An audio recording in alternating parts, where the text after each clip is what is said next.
الحمد لله وكفى والسلام على عباده الذين اصطفى أما بعد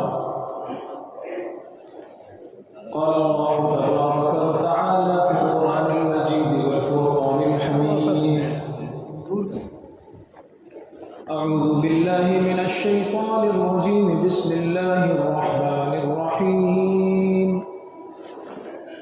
إن عدة الشهور عند الله 12 شهرا في كتاب الله يوم خلق السماوات والأرض منها 4 حرم وقال النبي صلى الله عليه وسلم أفضل الصيام بعد رمضان شهر الله المحرم أو كما قال صلى الله عليه وسلم. محترم بزرگوں اور دوستوں، اللہ تبارک و تعالی نے سال کے کئی مہینے بنائے ہیں. قرآن پاک میں ہے کہ سال میں 12 مہینے ہیں. ان عدت الشہور عند اللہ 12 شہرا، ان 12 مہینوں میں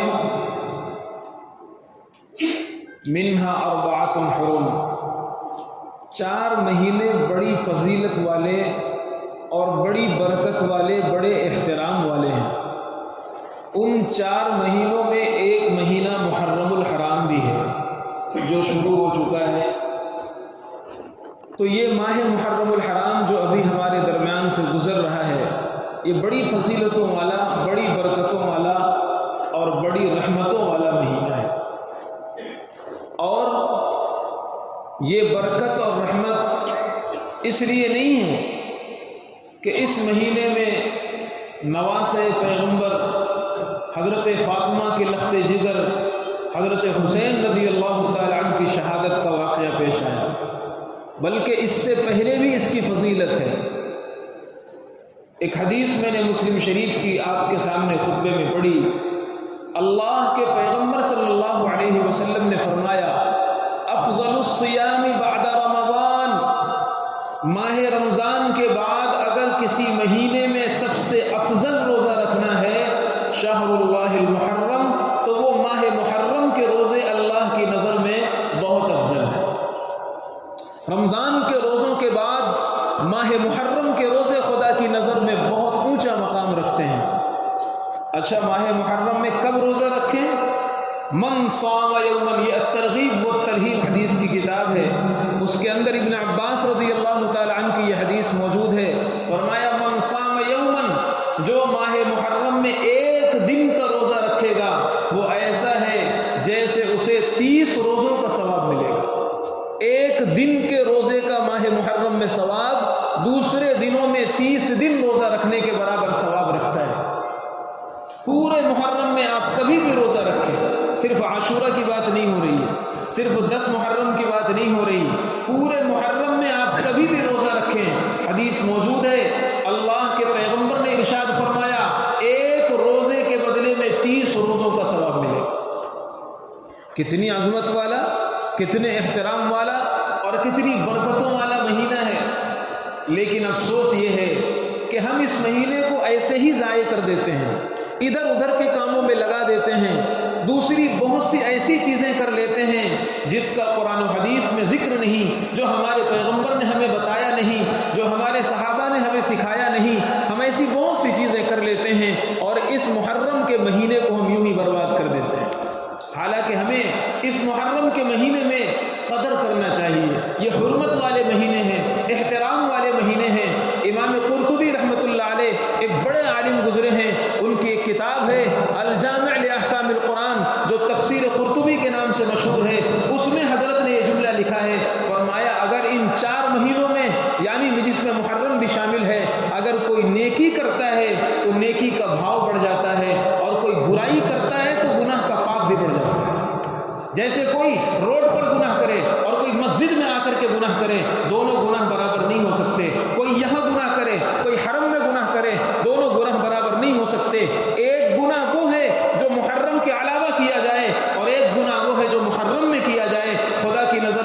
دونوں برابر نہیں. محرم میں کیا ہوا گناہ بہت بھاری ہے، بہت ڈینجر ہے، اس کا پاپ بہت زیادہ بڑھ جاتا ہے.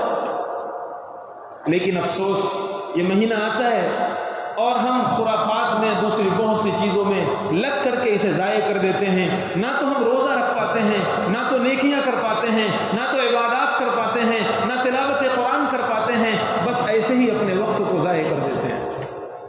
اس لیے بزرگوں اور دوستوں، یہ جو محترم مہینہ ہمارے درمیان سے گزر رہا ہے، اس میں طے کریں ہم اس میں عبادات کا اہتمام کریں گے، اس میں قرآن کی تلاوت بڑھا دیں گے، اس میں اپنے آپ کو گناہوں سے بچا لیں گے، اپنے آپ کو گناہوں سے روک دیں گے، اور جو کام ہمیں کرنا ہوگا علماء سے پوچھ کر کریں گے. دین اپنی مرضی سے چلنے کا نام نہیں ہے. قرآن پڑھنا بہت بہترین کام ہے، قرآن پڑھنا بہت اچھا کام ہے، لیکن کوئی ناپاکی کی حالت میں قرآن پڑھے یہ گناہ ہے. قرآن پڑھنا بہت بہترین کام ہے، لیکن کوئی نعوذ باللہ بیت الخلاء میں قرآن پڑھے، اسے پڑھنے پر اللہ کی لعنت برسے گی، گناہ ملے گا. نماز پڑھنا بہت اچھا کام ہے، لیکن سورج نکلتے وقت کوئی نماز پڑھنا شروع کر دے، زوال کے وقت میں کوئی نماز پڑھنا شروع کر دے، سورج ڈوبتے وقت نماز پڑھنا شروع کر دے، گناہ ہے. دین اپنی مرضی سے چلنے کا نام نہیں ہے. رسول اللہ نے جو ہمارے لیے گائیڈ لائن بتائی ہے، اللہ کے پیغمبر نے جو ہمیں طریقہ سکھایا ہے، اس طریقے پر چلنے کا نام دین ہے، اس طریقے کو فالو کرنے کا نام دین ہے. اس لیے ہمارے پیغمبر نے ہمیں کیا سکھایا، ہمارے نبی نے ہمیں کیا بتایا، اللہ کے پیغمبر کیا کرتے ہیں. یہ جو ماہ محرم چل رہا ہے، اس میں ایک دن آئے گا جسے عاشورہ کہتے ہیں. 10 محرم الحرام، ذی الحجہ نکل گیا، 10 محرم الحرام اسے عاشورہ کا دن کہا جاتا ہے. یہ اللہ کے نبی کی نظر میں بہت زیادہ اہمیت والا دن ہے. زمانے جاہلیت میں جب ابھی روزے کے احکام نہیں آئے ہیں، اللہ کے پیغمبر اس وقت بھی اس دن کا روزہ رکھا کرتے تھے. ابھی آپ مدینہ تشریف نہیں لے گئے، جب مکہ میں ہیں اس وقت بھی آپ 10 محرم کا روزہ رکھا کرتے تھے. اس کے بعد ابھی رمضان کا روزہ فرض نہیں ہوا، یہ عاشورہ کا روزہ فرض تھا. مسلمانوں پر فرض تھا یہ عاشورہ کا روزہ. ایک دن اللہ کے نبی صلی اللہ علیہ وسلم نے اپنا ایک قاصد انصار کی طرف بھیجا اور فرمایا تم میں سے، عاشورہ کا دن تھا، 10 محرم الحرام کا وقت تھا، آپ نے فرمایا تم میں سے جو کھایا پیا نہ ہو وہ نہ کھائے، روزہ رکھے، ضروری ہے اس پر. اور جس نے اگر غلطی سے کھا پی لیا، اس کو نہیں معلوم تھا، وہ بھی اب کچھ نہ کھائے پیے، روزے دار کے احترام میں وہ بھی بھوکا رہے. لیکن حضرت عائشہ رضی اللہ تعالی عنہ فرماتی ہے، مسلم شریف کی حدیث ہے، جب رمضان کے روزے فرض ہو گئے تو آپ نے فرمایا من شاء صام ومن شاء ترک. اب یہ فرض نہیں ہے، اب یہ عاشورہ کا روزہ فرض نہیں ہے، اب تمہیں اختیار ہے، تم میں سے جو رکھنا چاہے رکھے اور جو نہ رکھنا چاہے وہ نہ رکھے، کوئی گناہ نہیں ہے. سن 9 ہجری میں وفات سے 1 سال پہلے آپ صلی اللہ علیہ وسلم روزہ مسلسل رکھ رہے ہیں. ایک مرتبہ آپ کو کہا گیا، صحابہ کرام نے فرمایا، مسلم شریف کی صحیح حدیث موجود ہے، انہ صوم يعظمه اليہود، انہ یوم تعظمه اليہود. یہ ایسا دن ہے کہ یہود بھی اس دن کے رسپیکٹ اور احترام میں روزہ رکھتے ہیں. اللہ کے پیغمبر صلی اللہ علیہ وسلم نے یہودیوں سے معلوم کیا، کیا بات ہے تم روزہ کیوں رکھتے ہو؟ انہوں نے کہا یہ وہی دن ہے جس دن اللہ نے حضرت موسیٰ اور ان کے ماننے والوں پر احسان عظیم فرمایا تھا. دریائے نیل کے اندر اسی دن راستے بنے تھے. اللہ نے حضرت موسیٰ اور ان کی قوم کو اسی دن نجات عطا فرمائی تھی. اور دنیا میں ایک بڑا ظالم اور پاپی جسے فرعون کہا جاتا ہے، اسی دن سمندر کی لہروں میں غرق ہوا تھا. اس کی قوم اور اس کی فوج اسی دن ختم ہوئی تھی. ظلم کا خاتمہ ہوا تھا اور اللہ نے نجات دی تھی بنی اسرائیل کو. اس لیے شکرانے کے طور پر ہم اس دن روزہ رکھتے ہیں. اللہ کے پیغمبر نے فرمایا فَنَحْنُ أَوْلَى بِمُوسَى مِنْكُمْ، فَنَحْنُ أَوْلَى بِمُوسَى مِنْكُمْ. اگر تم اس شکرانے کا روزہ رکھتے ہو، تم سے زیادہ ہمیں رکھنا چاہیے. اللہ کے پیغمبر صلی اللہ علیہ وسلم نے فرمایا اس دن روزہ رکھا کرو، لیکن آپ نے ایک بات ارشاد فرمائی اور یہ فرمایا کہ اہل کتاب کی مشابہت لازم نہ ہے. یہودی بھی روزہ رکھتے ہیں، ہم بھی روزہ رکھنے لگیں گے تو ان کے موافقت لازم نہ آئے، ان کی مشابہت لازم نہ آئے، اس لیے فرمایا اگر میں اگلے سال زندہ رہا تو ایک دن آگے یا ایک دن پیچھے بھی روزہ ملا لوں گا، یعنی 10 محرم کے ساتھ 9 محرم کا روزہ یا 11 محرم کا روزہ ملا کر کے 2 روزے رکھوں گا۔ ابن عباس راوی فرماتے ہیں اگلا سال آیا لیکن رسول اللہ صلی اللہ علیہ وسلم اس سے پہلے دنیا سے اڑ گئے، آپ کو موقع نہیں مل سکا، لیکن صحابہ کرام نے ہمیشہ اس حدیث پاک پر عمل کیا اور معمول یہ تھا کہ 2 روزے رکھے جائیں گے، 9 یا 10 روزہ رکھ لو یا 10 یا 11 روزہ رکھ لو تاکہ یہودیوں کی مشابہت لازم نہ آئے۔ سوچئے مسلمانوں، ہمارے پیغمبر کے ذہن میں یہ ہے کہ عبادت کے اندر بھی ہم ان کی مشابہت نہ کر پائیں، اور آج مسلمان فیشن کے نام پر، ترقی کے نام پر، تہذیب کے نام پر ویسٹرن کلچر کو اپنائے ہوئے ہے اور اپنی کالر اونچی کر کے اگر وہ انگریزوں کی غلامی کر رہا ہے یا ان کی مشابہت اختیار کر رہا ہے یا ان کی لائف اسٹائل اختیار کر رہا ہے، ان کے جیسا کھانا، ان کے جیسا پہننا، ان کے جیسا چلنا، ان کے جیسا سونا، ان کے جیسا رہنا اگر ہماری زندگی میں آ رہا ہے تو اپنی کالر مسلمانوں میں اونچی کرتا ہے اور اپنے کو ترقی یافتہ سمجھتا ہے، تہذیب والا سمجھتا ہے، اس لیے کہ ہم ویسٹرن کلچر کے عادی ہو گئے۔ ہمارے گھروں میں مغربی ذہنیت آ گئی، ہماری بچیاں بے پردہ باہر نکلنے لگی، اسلامی پردہ انہیں عیب نظر آنے لگا، اس لیے کہ انہوں نے دیکھا ہے ویسٹرن کلچر میں پردہ نہیں ہوتا، ہماری بچیوں کے چہروں سے پردے اترنے لگے۔ اللہ کے پیغمبر نے یہاں تک سکھایا مسلمانوں کو، اے مسلمانوں، ان الیہود لا تنظف افنیتہم نظفوا افنیتکم، اس زمانے میں یہودی اپنے گھر میں جھاڑو دیا کرتے تھے، گھر کے باہر جو صحن کا حصہ ہوتا تھا اس میں جھاڑو نہیں دیا کرتے تھے، اس کو گندا رکھا کرتے تھے۔ اللہ کے پیغمبر نے فرمایا مسلمانوں، تمہارا گھر بھی یہودیوں کے گھر سے الگ دکھنا چاہیے، تم اپنے صحن میں جھاڑو لگایا کرو، اپنے گھر کے باہر کا حصہ بھی صاف رکھا کرو، اس لیے کہ یہودیوں کا گھر اس طرح نہیں ہوتا۔ جس پیغمبر نے مسلمانوں کو اتنا بچایا ہو، اتنا بچایا ہو، اس کے ماننے والے آج انہی کی غلامی کرنے کو اپنا فخر سمجھتے ہیں، انہی کی غلامی کرنے کو اپنا معیار تہذیب سمجھتے ہیں، اپنی ترقی سمجھتے ہیں۔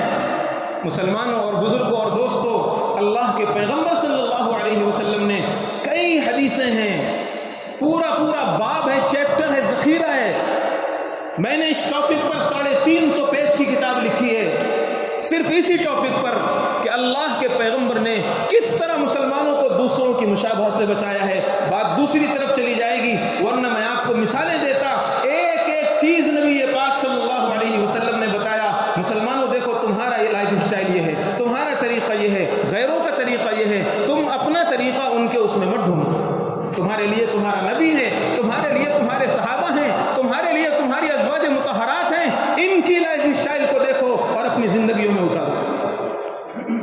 خیر، میں عرض یہ کر رہا تھا کہ اللہ کے پیغمبر صلی اللہ علیہ وسلم نے یہ ارشاد فرمایا، صحابہ کرام نے اسی طرح روزہ رکھا، اس لیے علماء فرماتے ہیں کہ 2 روزے رکھے جائیں گے، 9 یا 10 کو، 9 محرم یا 10 محرم، ان دونوں کو روزہ رکھ لو، یا 10 اور 11 کو روزہ رکھ لو۔ بالفرض اگر کوئی بیچارہ تکلیف میں مبتلا ہے، بیماریوں کا شکار ہے، ڈائبٹیز کا پیشنٹ ہے، یا بھوک نہیں برداشت کر پاتا، یا اور بھی کوئی عذر ہے، اور اگر وہ صرف ایک دن روزہ رکھنا چاہے تو مجبوری میں وہ 10 کا ہی تنہا روزہ رکھ لے۔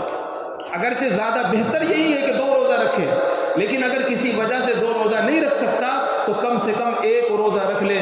اللہ کے پیغمبر نے فرمایا، احتسب علی اللہ ان یکفر السنۃ التي قبلها، دوسری حدیث میں ہے ان یکفر السنۃ التي بعدها، اللہ سے امید ہے کہ اس کے 1 سال پچھلے گناہ معاف ہو جائیں گے۔ یہ فضیلت ہے اس دن کی۔ تو محرم الحرام میں کرنے کا صرف ایک کام یہ معلوم ہوا، کیا؟ روزہ رکھنا ہے، اور 9-10 کو رکھ لیجئے، 10-11 کو رکھ لیجئے، یا اگر نہ ہو سکے تو تنہا 10 کو رکھ لیجئے۔ اور ویسے بھی پورے محرم میں روزہ رکھنا، ایک روزہ رکھنے میں 30 روزوں کا ثواب ملے گا، پہلے حدیث میں نے آپ حضرات کو بتائی۔ تو یہ روزہ رکھنا ان حدیثوں سے معلوم ہوا کہ ماہ محرم کا ایک خاص عمل معلوم ہوا، روزہ رکھنا، جس کو اللہ نے حیثیت دی ہے، وسعت دی ہے، طاقت ہے، وہ ضرور بالضرور روزہ رکھے۔ لیکن یہاں رک کر کے ایک بات میں عرض کرتا ہوں، وہ یہ ہے کہ جب ایسا موقع آتا ہے تو ہمارے ذمے بہت سے قضا روزے پڑے ہوئے ہیں، ہم انہیں نہیں رکھتے اور نفلی روزہ رکھنا شروع کر دیتے ہیں۔ اگر کسی کے ذمے پہلے سے قضا روزے باقی ہیں تو پہلے اپنے قضا روزوں کی فکر کیجئے، پہلے اپنے قضا، یہ قرض ہے کیونکہ یہ فرض ہے، اللہ کل قیامت میں پوچھے گا اس کے بارے میں۔ یہ تو ایسے ہو گیا جیسے کسی سے آپ نے قرضہ لے لیا، اللہ نہ کرے کسی کو ضرورت پڑے، قرض بہت بری بلا ہے، القرض مقراض المحبہ، جملہ موجود ہے، قرض محبت کی قینچی ہے، جن دو لوگوں میں محبت ہو قرض کا معاملہ کر لو دل پھٹ جائیں گے۔ خیر، بات دوسری طرف چلی جائے گی۔ میں نے عرض کیا کہ روز قرض کسی سے اگر لے لیا بندے نے، اب اس کے بعد وہ دوستوں کی پارٹی کر رہا ہے، ادھر ادھر اڑا رہا ہے، خوب دعوت پہ دعوت کر رہا ہے، ادھر خرچہ ادھر خرچہ، اور قرض نہیں ادا کر رہا، تو ہر بندہ اسے کہے گا کہ بھائی پہلے قرض ادا کر، یہ تیرے اوپر فرض ہے، ضروری ہے۔ ایسے ہی اگر ہمارے ذمے فرض روزے باقی ہوں تو ان کی فکر کے ساتھ ساتھ یہ نفلی روزے رکھنا ہے۔ دوسرا کام جو ان دنوں میں کرنا ہے، ایک حدیث ہے حضرت جابر رضی اللہ تعالیٰ عنہ، اسی طرح 4 صحابہ کرام، عبداللہ ابن مسعود رضی اللہ تعالیٰ عنہ، اسی طرح حضرت ابو ہریرہ رضی اللہ تعالیٰ عنہ، اور کئی صحابہ کرام سے یہ روایت موجود ہے۔ امام طبرانی نے اپنی کتاب میں، امام بیہقی نے اپنی کتاب میں، حدیث کی کئی کتابوں میں یہ حدیث موجود ہے، من وسع علی عیالہ یوم عاشورا وسع اللہ علیہ سائر سنتہ۔ 10 محرم الحرام کو اپنے گھر والوں پر، اپنے فیملی ممبرز پر جو خرچ کرنے میں وسعت کرے گا، نارملی کھانے پینے سے اس دن اہتمام کر لے گا، اللہ تعالیٰ اسے سال بھر وسعت والی روزی عطا فرمائیں گے۔ اس حدیث کے حوالے میں نے زیادہ کیوں دیے؟ اس لیے دیے کہ اس حدیث کی بعض سندوں میں تھوڑی سی کمزوری ہے، تو بعض لوگ یہ کہہ دیتے ہیں کہ یہ حدیث قابل اعتبار نہیں، ایسا نہیں ہے، یہ حدیث قابل اعتبار ہے۔ امام بیہقی رحمۃ اللہ علیہ نے شعب الایمان بالبیہقی کے اندر اس حدیث کو نقل کیا ہے اور فرمایا کہ یہ حدیث اتنے صحابہ سے منقول ہے، اتنی جگہ منقول ہے، جس کی وجہ سے یہ حدیث حسن لغیری ہو گئی ہے اور اس پر عمل کیا جا سکتا ہے۔ حضرت جابر فرماتے ہیں، ایک حدیث کے راوی حضرت سفیان ہیں، حدیث جابر کے، وہ فرماتے ہیں قد جربنا 40 سنہ، میں نے اس حدیث کا 40 سال تجربہ کیا ہے، 40 سال تک تجربہ کیا ہے اور میں نے اسی طرح پایا ہے۔ تو اس دن 10 محرم الحرام کو جو ہمارے گھروں میں کھانا بنتا ہے نارملی، اس سے تھوڑا اچھا بنوا لیجیے، بہت زیادہ اہتمام کرنے کی ضرورت نہیں، لوگوں سے قرض ورض لینے کی ضرورت نہیں، اور اسی طرح دوسروں کو، دوست کو پوچھنے کی ضرورت نہیں کہ سارے گھرانے کو پوچھا جا رہا ہے، پورے محلے کی دعوت کی جا رہی، نہیں۔ حدیث میں الفاظ من وسع علی عیالہ، اپنے فیملی ممبرز، اپنے گھر والے، اپنے بیوی، اپنے بچے، جوائنٹ فیملی ہے تو ماں باپ، بھائی بہن، ان لوگوں پر اگر آپ خرچ کرتے ہو اس دن، کھانا پینا زیادہ کر دو، میٹھا کچھ بنوا لو، فروٹس کا اہتمام کر لو، اس دن اگر ایسا ہوتا ہے تو اللہ تعالیٰ پورے سال وسعت والی روزی عطا فرمائے۔ ہر شخص روزی کے سلسلے میں پریشان ہے، مفتی صاحب کو وظیفہ بتائیے، جاب نہیں مل رہی، ہر جگہ ٹرائی کر رہا ہے۔ 2 دن پہلے ایک نوجوان آیا، اعلیٰ ڈگری، کئی جگہ انٹرویو دیا، نہیں ہو پا رہا ہے، مفتی صاحب وظیفہ بتائیے۔ ہر شخص پریشان حال ہے۔ اللہ کے پیغمبر نے بھی ایک عمل بتایا ہے جو میں نے ابھی آپ حضرات کو سنایا، پورے سال وسعت والی روزی نصیب ہوگی اگر کوئی بندہ اس کا اہتمام کر لیتا ہے۔ کیا کرنا ہے اس دن؟ تو پہلا یہاں پر رک کر کے ایک بات سمجھنا ہے۔ لوگ اشکال کرتے ہیں کہ یار اس دن تو ہم روزہ رہیں گے، 10 محرم کو تو روزہ بھی رہنا ہے، اور جب 10 محرم کو گھر والے روزہ رہیں گے تو ان پر خرچ کیسے کریں گے، ان پر وسعت کیسے کریں گے؟ یہ سوال لوگ کرتے ہیں۔ تو اس کا مطلب یہ ہے کہ گھر میں چھوٹے چھوٹے بچے بھی تو ہیں، وہ روزہ نہیں رکھتے، یا بوڑھے اور ضعیف اور کمزور والدین بھی تو ہیں، ہو سکتا ہے وہ روزہ نہ رکھیں، یا خواتین کو عذر ہے وہ روزہ نہ رکھیں، تو پھر ایسے موقع پر ان کو اسی دن کھلانے پلانے میں وسعت سے کام لیا جائے، اور اگر جو روزے دار ہیں وہ اس دن تیاری کر لیں اور افطار میں اسی کھانے کو کھا لیں یا افطار کے بعد کھا لیں، یہ بھی اسی وسعت میں شامل ہو جائیں گے اور اسی فضیلت میں شامل ہو جائیں گے۔ اس لیے کرنے کے 2 کام معلوم ہوئے، ایک تو ہمیں روزہ رکھنا ہے، پورے مہینے رکھ سکو، مہینے میں کسی دن بھی رکھ سکو، اور اگر نہیں ہو سکتا تو 9-10 کو یا 10-11 کو رکھ لو۔ ایک کام یہ معلوم ہوا۔ دوسرا ہمیں یہ معلوم ہوا کہ 10 محرم الحرام کو ہمیں گھر والوں پر وسعت کرنا ہے خرچے میں کھانے پینے کا اہتمام تھوڑا سا کر لیجئے، میٹھا تھوڑا سا بنوا لیجئے، فروٹس تھوڑے لے آئیے، تھوڑا گھر والوں کو پیسہ جیب خرچ دے دیجئے، گھر والوں کو بچوں کو، یہ ہو گئی وسعت۔ اللہ تبارک و تعالی پورے سال برکت والی وسعت والی روزی عطا فرمائیں گے۔ تیسری چیز جو یہ ہے، جو میں نے شروع میں عرض کیا تھا، ایک کاروباری ہیں، وہ کہنے لگے کہ پورے سال میں میرا دھندا ان 10 دنوں میں جتنا سلو ہوتا ہے اتنا کہ پورے سال کبھی بھی سلو نہیں رہتا۔ ریٹیل کا کام کرتے ہیں۔ میں نے پوچھا کیوں؟ کہنے لگے لوگ خریداری نہیں کرتے ہیں، ان 10 دنوں میں لوگ خریداری نہیں کرتے ہیں، اس لیے دھندا سلو ہوتا ہے۔ بہت سے لوگوں کے ذہنوں میں طرح طرح کی چیزیں ہیں، لوگ خریداری کرنے کو عیب سمجھتے ہیں، لوگ اچھا کپڑا پہننے کو عیب سمجھتے ہیں، لوگ شادی بیاہ کرنے کو عیب سمجھتے ہیں۔ حضرت فاطمہ اور حضرت علی کی شادی محرم میں ہوئی ہے، اس سے زیادہ ریفرنس اور کون سا دوں آپ حضرات کو؟ حضرت علی رضی اللہ تعالی عنہ اور حضرت فاطمہ رضی اللہ تعالی عنہ، کائنات میں اس سے برکت والا جوڑا کون سا ہوگا؟ ان کی شادی ماہ محرم میں ہوئی ہے، اور ہم کہتے ہیں محرم میں شادی نہیں ہو سکتی، اچھا کپڑا نہیں پہن سکتے، کوئی خوشی نہیں منا سکتے، غم کا مہینہ ہے۔ کس نے کہا یہ غم کا مہینہ ہے؟